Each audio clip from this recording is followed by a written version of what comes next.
Selamat pagi, salam sejahtera untuk Bapak, Ibu, dan saudara semua. Kiranya kasih karunia dan damai sejahtera dari Allah Bapa dan Tuhan Yesus Kristus senantiasa menyertai panjenengan semua. Dan semoga kita semua dalam kondisi sehat, senantiasa di dalam naungan kasih Tuhan Yesus Kristus. Ibu, Bapak, dan saudara dikasih Tuhan, mari pada kesempatan saat ini kita kembali mengambil saat teduh untuk bersama-sama menaikkan syukur kepada Allah atas limpahan kasih karunia dan rahmat-Nya. Dan juga kita bersama-sama menyiapkan diri untuk mendengarkan serta merenungkan firman Tuhan. Mari bersama-sama kita satukan hati, berdoa menaikkan syukur kepada Allah. Kami bersyukur ya Tuhan, pagi ini masih Engkau berikan kesempatan untuk merasakan segala limpahan berkat-Mu dalam kehidupan kami dan keluarga kami. Pagi ini kami bersuka cita untuk setiap kesempatan yang Tuhan berikan, dan juga untuk setiap panggilan, tugas, karya, dan pelayanan yang masih boleh kami jalani di hari ini.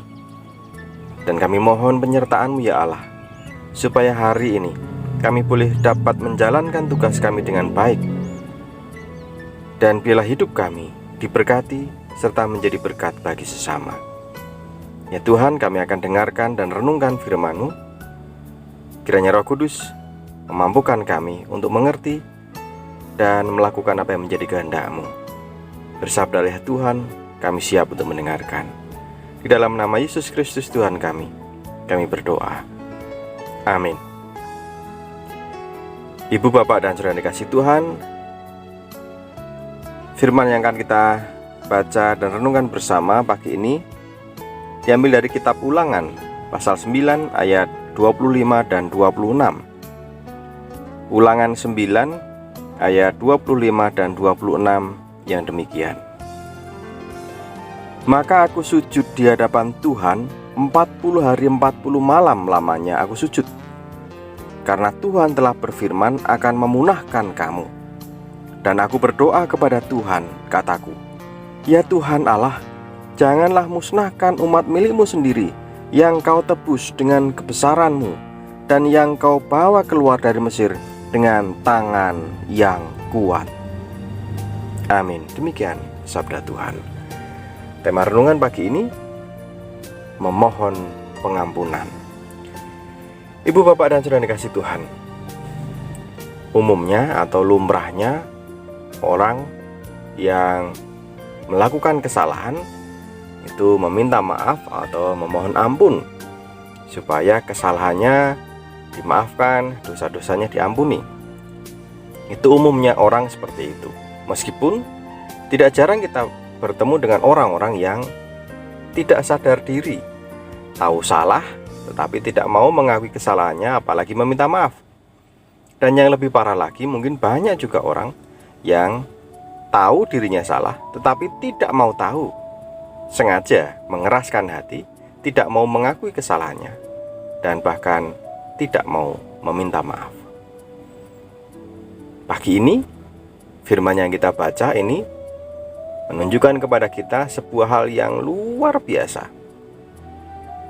Tokoh besar Musa meminta ampun, meminta maaf, tetapi bukan untuk dirinya.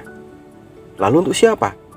Ternyata Nabi Musa memohon pengampunan untuk umat Israel, untuk orang lain, bukan untuk dirinya sendiri. Bacaan tadi terkait dengan peristiwa di Gunung Horeb, Gunung Sinai, ketika Nabi Musa naik ke atas gunung menerima perintah dari Tuhan, 10 perintah dari Tuhan, sementara umat Israel yang ada di bawah, ternyata ketika mereka ditinggal oleh Nabi Musa, mereka justru menyimpang, meninggalkan Tuhan dengan membuat patung anak lembu emas, dan itu mereka sembah. Inilah dosa pelanggaran umat Israel yang sungguh luar biasa, sampai Tuhan berkata kepada Musa bahwa Allah akan memusnahkan bangsa ini karena pelanggarannya yang luar biasa.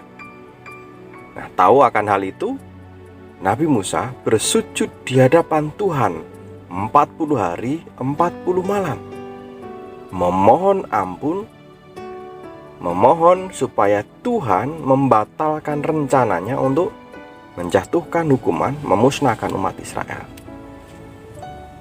Nabi Musa memohon ampun dengan bersujud kepada Allah, bukan untuk dirinya sendiri, tetapi untuk orang lain, yaitu untuk umat Israel. Ini contoh yang luar biasa. Dari firman ini kita diingatkan, yang pertama, sudah semestinya ketika kita melakukan kesalahan, ya mari belajar dengan terbuka, mengakui kesalahan itu, meminta maaf kepada sesama yang sudah kita di mana kita melakukan kesalahan, dan juga berani terbuka secara jujur mengakui dosa pelanggaran kita di hadapan Tuhan dan memohon ampun. Tidak mudah memang mengakui kesalahan, tetapi yang perlu kita sadari bahwa Allah tahu apapun yang kita lakukan, sekecil apapun pelanggaran dan dosa kita, sebagaimana Allah tahu dosa-dosa umat Israel. Pembelajaran yang kedua, mari kita juga belajar membuka diri untuk menaikkan permohonan kepada Allah, memohonkan pengampunan dari Tuhan yang bukan hanya untuk diri kita, tetapi untuk orang-orang di sekitar kita. Dalam kitab suci ada contoh yang lain, misalnya Ayub yang setia menaikkan doa, permohonan, dan bahkan korban bakaran di hadapan Tuhan untuk mohon ampun bagi anak-anaknya sekiranya mereka melakukan kesalahan dalam setiap pekerjaan atau kehidupan mereka hari lepas hari. Dan tentu saja untuk bisa sampai ke sana, memohonkan pengampunan kepada orang lain, itu berarti kita harus lebih dulu memiliki hati yang penuh dengan welas asih, penuh dengan cinta kasih. Pribadi atau hati yang sungguh-sungguh merasakan kasih Allah. Sehingga tadi ketika kita menyadari akan kasih Tuhan, maka kita dimampukan untuk menyadari kesalahan diri dan kemudian memohon ampun kepada Allah. Dan juga dengan kesadaran akan kasih Tuhan, kita juga memiliki welas asih kepada orang lain. Dan ketika melihat orang lain yang melakukan kesalahan, kita menaikkan doa permohonan, mohon pengampunan dari Tuhan untuk orang tersebut. Bukan malah sebaliknya, ketika melihat orang lain melakukan kesalahan, berbuat dosa, justru kita dalam hati kecil yang tidak terucap mungkin, kita punya keinginan supaya Tuhan menjatuhkan hukuman kepada orang tersebut biar kapok. Tanpa sadar kita seringkali berbuat seperti itu, mendoakan hal-hal yang buruk untuk orang lain.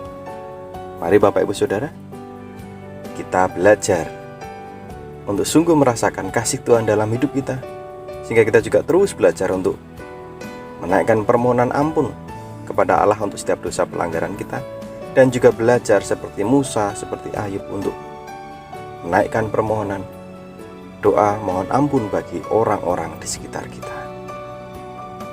Kasih Tuhan kiranya terus menyertai kita, memampukan kita untuk menjadi pribadi-pribadi yang welas asih. Selamat berkarya, selamat beraktivitas. Tuhan memberkati. Amin.